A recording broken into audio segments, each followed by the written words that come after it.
The design brief for Ghost came to the studio with hundreds of pages of our customers' insights. We kind of refined and distilled it down to this concept of what is post-opulence. And what do I mean? It's about refinement, about reduction, about simplicity. It was about something that doesn't shout at you, but it whispers.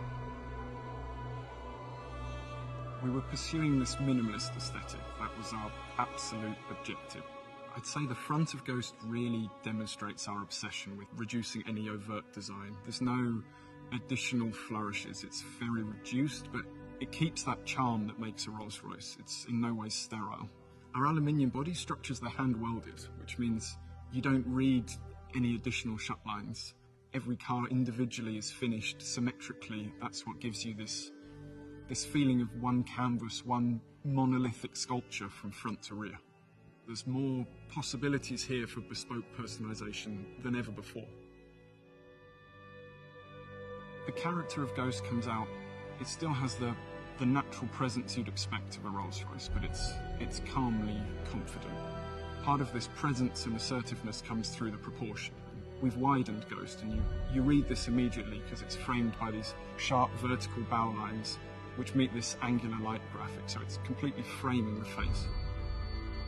We wanted Ghost to have this unique ambience because there's not lots of features, but it should have that character, that spirit should come through. And we discovered we could achieve that with light. So actually, behind the veins of the grille there's a subtle illumination. Actually, we fine-tuned the shapes and even brushed the back of every vein, that you just get this subtle glow, that it removed any sense of anything ever being sterile. It should always have this warmth of a Rolls Royce, this gentle glow. We want to give you that subtle message that this is a car to be driven and a car to be driven in. There's no heavy focus on the rear door or the front door.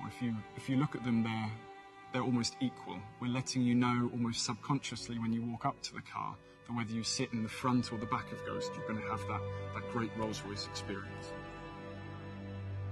The rear of Ghost, it continues this yachting analogy. It's resolved in a taper from all sides, and this is how we create that sense of motion. The focus point is the Rolls-Royce rear lamp. This simple red square ring has become a tenet of modern Rolls-Royce design. But here we've modernised it. It's actually leant forwards a little bit. It's more three-dimensional than ever before. The Ghost interior is meant to be a detoxifying space. We realised our customers have very complicated lives, so they're not looking for a constant reminder of their success. They're not looking for busy details. They want a thinking space. We found trying to do this actually makes it incredibly complicated, but for our craftspeople, the challenges are even greater. There's no distraction, there's no complicated patterns in which to hide any error, so a single stitch line must be perfect. The wood, for example, that you touch, it's not hidden under lacquer, it's open pore, so you can feel the veneer through it. And don't be fooled of what might be underneath there. This has got more technology in it than any other Rolls-Royce we've ever built, but it's only there when you demand it. The dashboard, for instance, the illuminated fascia, it's only there when requested. The effortless doors, there's not an additional button, it's the door handle. Everything is there to make it as calming and relaxing and uncomplicated as possible. Henry Royce said that small things make perfection, but that perfection is no small thing. And we discovered that really holds true today. This philosophy of post-opulence, this philosophy of refining to every detail, is what should make it timeless.